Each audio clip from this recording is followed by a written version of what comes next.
Hey guys, welcome to a new video. Basically I'm making this video because the thing is I've seen a lot of people fudding about Game 7 and how they haven't won significant rewards even though it was a 6 weeks of quest. So first of all, I wanted to explain what a raffle is, right? So from day one, the team was very transparent. It always showed you what rewards you can expect. As you can see, everybody gets a common loot drop box, which is 2.14 MNT, which is what I got as well. So I'll just show it to you soon. So as you can see here, there are other loot drop boxes. There's one that's uncommon. There's only 1,900 people selected. So imagine this: there is around like 80k plus players who played, like did the quests. A lot of people got filtered out. Not everybody can win 100 MNT, and it's not logical. Whether I am sad that I didn't get 100 MNT, yeah, but am I angry at the team? No, it doesn't make sense, right? Everybody can't win 20k MNT or 200 MNT or like 100 MNT. I am happy that, it is what it is. This is a raffle system. It's not a guaranteed prize pool, right? It is not something that the team was transparent from the beginning. So that's what I wanted to make this video about. A lot of people don't understand how a raffle works. They keep asking about what's the multiplier do. So as you can see, the multiplier just increases your chances of winning, right? Let's say your chance was 0.5 percentage. Now you have a 25x multiplier. Let's say this, let's say your odd was like 0.001 percentage. And now when you say that, like, when you get a 25%, 25x multiplier, it just means that it increases your chances to 0.025. It doesn't mean you will win this, or having a higher multiplier doesn't ensure that you win. Maybe somebody with 1x multiplier might win. See, it is, again, this is how a raffle works logically. So the team, for me personally, what I've seen is the team has done an amazing job in terms of keeping composure and about this whole situation, how they've taken feedbacks, uh, and from what I see, the platform is amazing. It's really high quality, because I've seen some Web3 games which were like churned out to just make money. No, that's not what I've seen with Game 7. See, I'm not saying every game on Game 7 is like a AAA like level, right? But I've seen some games that are indie, like featured, let's say quests. I've seen Boomland. I actually loved playing Boomland. Let me just show you this Boomland. I in fact I purchased. Oh, sorry. Okay, wait, my bad. So in fact, I purchased a hunter because I loved the game so much. I loved Aldor because I am a huge Dark Souls player. Whether it's like 100% a AAA title, no, it there is like scope to improve. Obviously, these are new games. Everything takes time. Another game that I loved was Zverse. It was fun to play. Mighty Action Heroes was really fun. I've played the game. I haven't played much of Shrapnel and Gunzilla. Metascene, I played Metascene is also kind of like it's fine, but it needs a lot of improvement, right? King of Destiny is fun. Super Champs is fun. What I've seen is like the team has put in considerable amount of effort to make sure that there is quality that is maintained, and like even Beacon is like amazing, by the way. Yeah, that's, if you haven't played Beacon, you should play it. So this is again something that is based on chance. And let me just show you this. Let me just check my rewards. You can see this. I got one common loot drop box. It is what it is, right? At the end of the day, the team was transparent from the beginning, and it always it's shown there. Your chances of getting one is very low, but then you still get the 2 MNT. So instead of fudding and like crying in the Discord, maybe like think in this way. um the team will bring us more opportunities. That's what I see, right?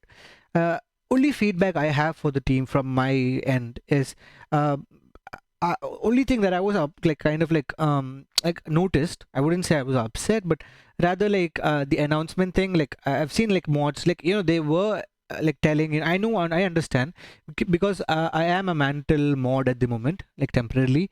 I've been running the duck races for Mantle. Uh, I've been doing some stuff with Mantle and like Elbrian, and I know a lot of stuff goes behind the scenes, and I understand how much of a technical challenge it is to make an announcement. But yeah, but still, like giving a tentative timeline would be nice in terms of the announcement stuff. But yeah, that is just a feedback. I'm not angry at the team or like fudding or like anything. I'll still keep using Game 7 because I've seen some amazing games there. I've seen games that I play on a daily basis. I play Boomland on a daily basis. I play Zverse on a daily basis. So again, these are like quality games that have been showcased. Now let's get to the part where a lot of people were saying, people got multi-wallet and some people got multi-wallets, etc., etc. But yeah, I see that the team did mention they filtered out like 20 to 30k bots, right? So now I want to get to the part of technicality, right? A lot of people complaining about the multi-wallets are people who don't know what's the technicality behind scenes, at least like in the eyes of a developer. So I just want to explain the like technical and regulatory challenges of Sybil detection. So in terms of like technical challenges, there is a scalability and like security trade-off. So like as a blockchain or like any kind of event or anything grows, they must balance scalability with security. So like improving security often requires like complex like mechanisms or like stricter validation process. But while these like these measures enhance security, they can also slow down the network and reduce the scalability, right? So ultimately what happens is it happens to the best ecosystems in the world. It happens on Ethereum too. Some symbols do get through. It is the reality you have to face. Like the technology is yet to grow, right? So this is something that you have to face. You can't keep saying, "Oh, somebody got into war." I mean, it is what it is, right? At the end of the day, because we should appreciate Game 7 team for the hard work that they do. Because I do see them; they've been putting out AMAs. I mean, there's a lot of things going behind scenes, especially as a game, a platform that is related to gaming. There's a lot of development stuff going on. I mean, yeah, that's something that you have to understand. As a user, maybe you should think about what goes on behind the scenes. And again, efforts to increase like transaction throughput and scale the network can also like increase like the like vulnerabilities that attackers might exploit.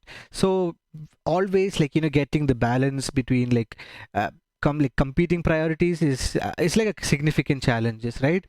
And again, another thing is that the people who do Sybil, they continuously evolve the strategies. Like they use different like techniques to bypass security.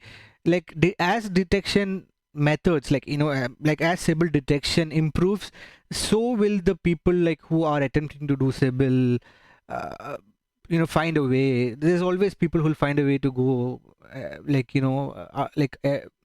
in the Sybil route. So yeah.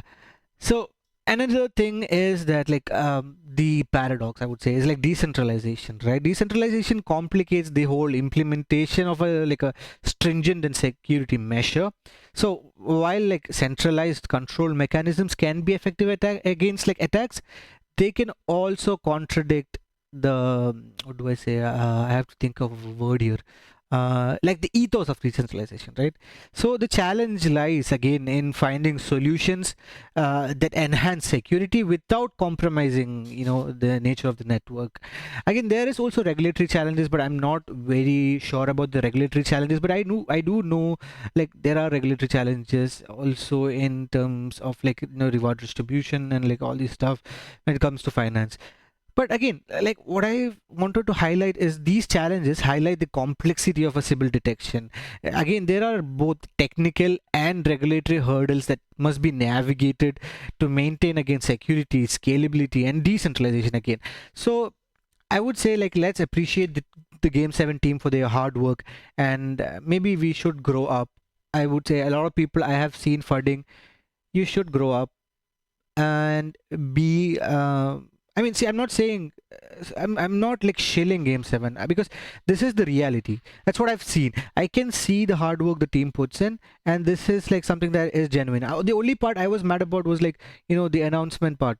And that I did tell it in Discord. I didn't FUD. I was genuinely providing a feedback, and the team also like accepted the feedback, and that is something that like constructive criticism is required.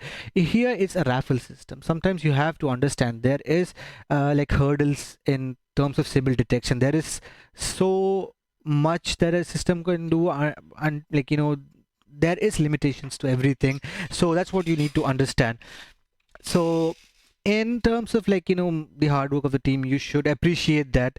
And yeah, let's all grow together and keep supporting the Game 7 team. You guys have a good one.